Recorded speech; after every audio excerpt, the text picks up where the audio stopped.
Assalamualaikum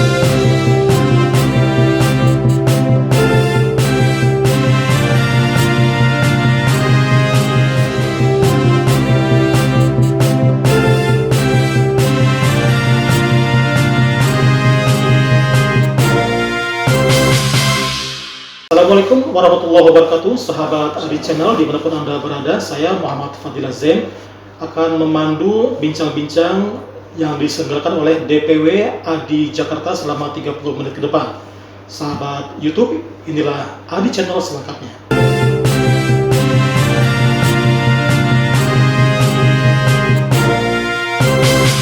Sahabat Adi Channel, pada kesempatan kali ini kita akan membahas dengan tema maraknya kampus berteknologi.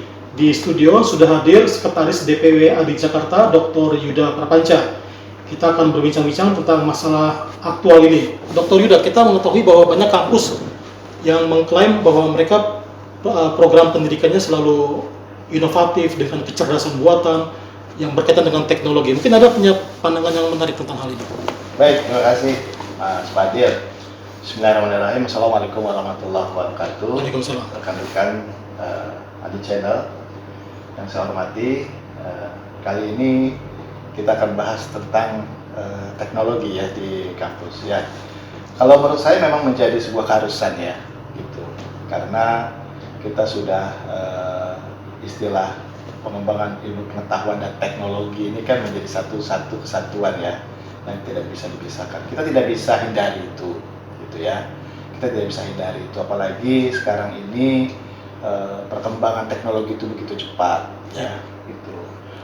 Orang tidak lagi kesulitan ya di dalam menyampaikan pesan, informasi itu tidak lagi kesulitan. Dan rasanya ketika kita ketinggalan informasi itu sesuatu yang apa ya, menurut saya sebuah kelemahan ya, gitu. Sudah tidak lagi menjadi biarkan saja gitu, karena ketika kita ketinggalan satu informasi ya, informasi itu akan merugi, artinya ada sesuatu yang ketidaknyamanan pada diri kita, apakah itu secara finansial, apakah itu secara kesempatan ya kan, apakah itu terkait dengan kerugian materi lainnya gitu ya, secara fisik barangkali mungkin ya. Karena jangan datang ke satu daerah karena daerah ini akan terjadi sesuatu misalnya. Nah, kita datang ke sana sehingga berpengaruh kepada menjadi korban secara fisik. Itu kan juga satu informasi yang merugi tadi yang saya sampaikan gitu. Sampai ke sana lah ini kita sekarang ini eranya sudah seperti itu, begitu Pak Fadil. Apalagi perguruan tinggi, ya kan, menjadi satu barometer ya, satu kompas lah barangkali kan, gitu. Bagaimana masyarakat bisa menjadikan satu contoh, gitu ya.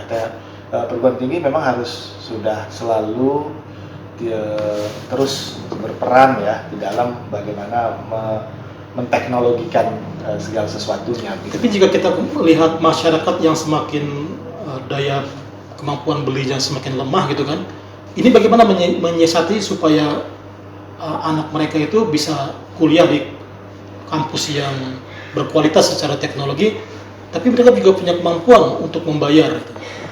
Ya, saya bicara dulu tentang kemampuan daya beli, Ya. masyarakat daya beli.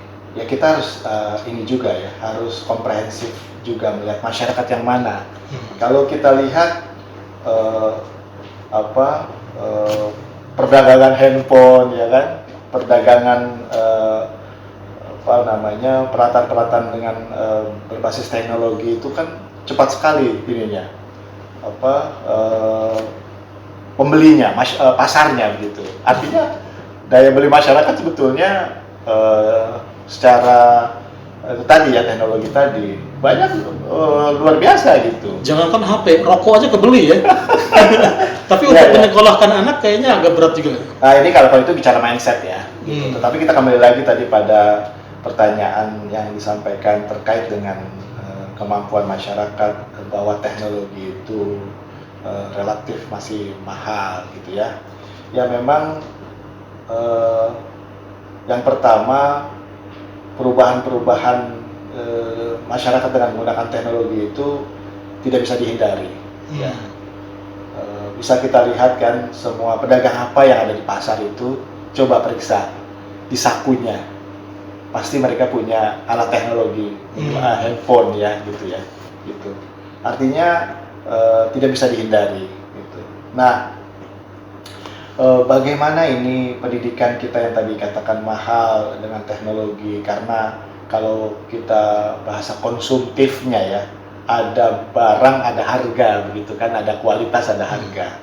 Semakin lembaga itu berkualitas dalam artian pemanfaatan teknologinya yang luar biasa, akhirnya harga yang ditawarkan juga menjadi lebih tinggi.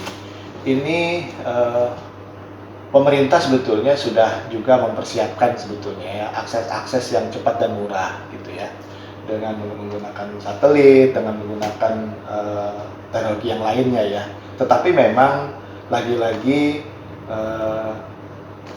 kita masih ada dikotomi memang ya, masih ada pembeda ya, bahwa pada bagian masyarakat ini masih tergolong belum mampu untuk bisa menyekolahkan di sekolah yang memang berbasis teknologi. Ini yang memang harus dipikirkan ya.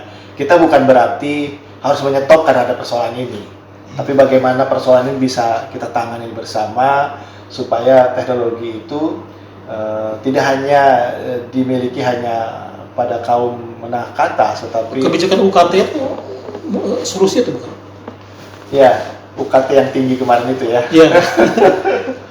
Ya, saya sih melihatnya begini ya Pak. Kalau soal UKT kita kembali lagi ke bahwa di setiap kebijakan itu kan pasti ada kekurangan dan kelebihannya ya. Kita memang harus bijak.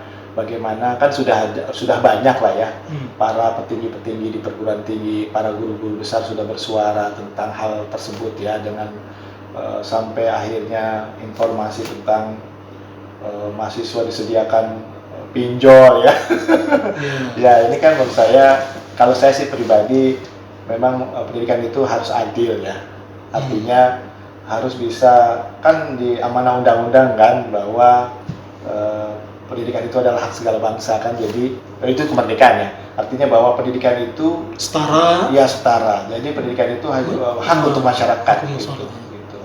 Pemerintah harus hadir di situ ya, harus hadir, dan kan sudah ada respon positif juga ya dari pemerintah, terutama pimpinan pemerintah tertinggi, presiden juga sudah turun tangan, sudah merespon juga. Saya pikir cukuplah gitu ya. Oke, baik Pak Dokter, ini mengenai banyak sekali istilah-istilah dalam teknologi seperti AI, kecerdasan buatan, big data.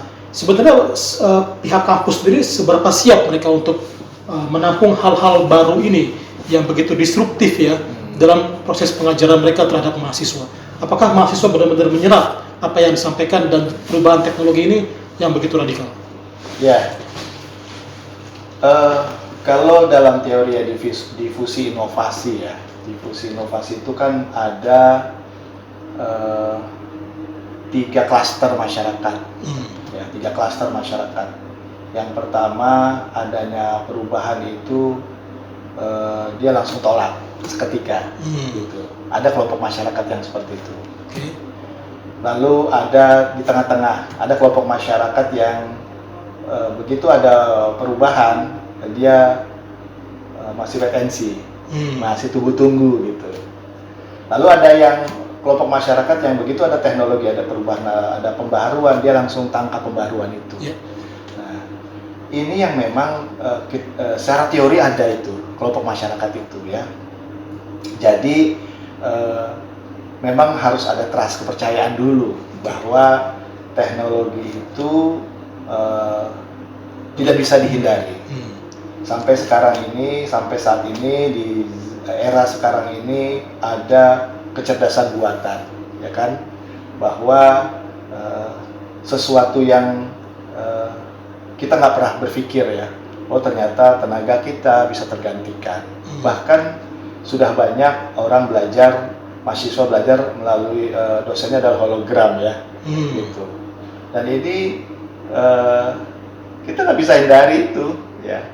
Kita nggak boleh, jangan sampai pada kelompok masyarakat yang pertama lagat istilahnya, ini langsung menolak serta merta.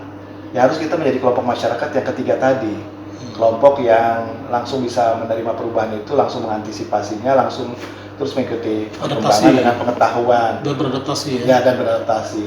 Kita nggak bisa juga, bukan berarti kita menerima saja posisi kita sebagai pengajar tergantikan, tetapi kita harus berpikir sebetulnya itu kan secara hakikat kita harus berpikir bahwa jangan sampai pembelajaran yang kita lakukan itu yang sebetulnya bisa digantikan gitu. Nah, bagaimana caranya supaya belajar itu kita sebagai pengajar tidak tergantikan oleh apapun gitu. Nah, itu yang harus kita pikirkan.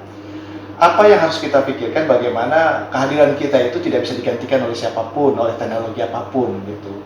Nah, karena juga orang bilang, banyak mengatakan, iya Pak, pengetahuan itu bisa digantikan. Orang memberikan pengetahuan melalui media itu sudah sangat memungkinkan. Peran itu hilang. Ya. Terus lalu ada pertahanan diri pengajar. Oh iya, silakan saja pengetahuan itu diperoleh melalui media, melalui teknologi. Tetapi bicara penanaman karakter, lalu bicara tentang etika itu tidak bisa tergantikan. Itu kan sebetulnya jangan sampai kita menyenangkan diri kita saja, sementara teknologi nanti akan bisa menguasai itu gitu. Yang kita sebetulnya menyenangkan diri itu, kalau saya tangkap itu jangan sampai kita selalu mengambil dari sisi zona nyaman terus gitu. Padahal kita nggak selalu nyaman zona kita ini. Gitu. Nah, bagaimana kita selalu berpikir bagaimana tidak ada sesuatu yang kita hanya bicara saja tapi tanpa action. Nah, bagaimana itu yang bisa seandainya itu tergantikan? Lalu apalagi yang menjadi penenang kita?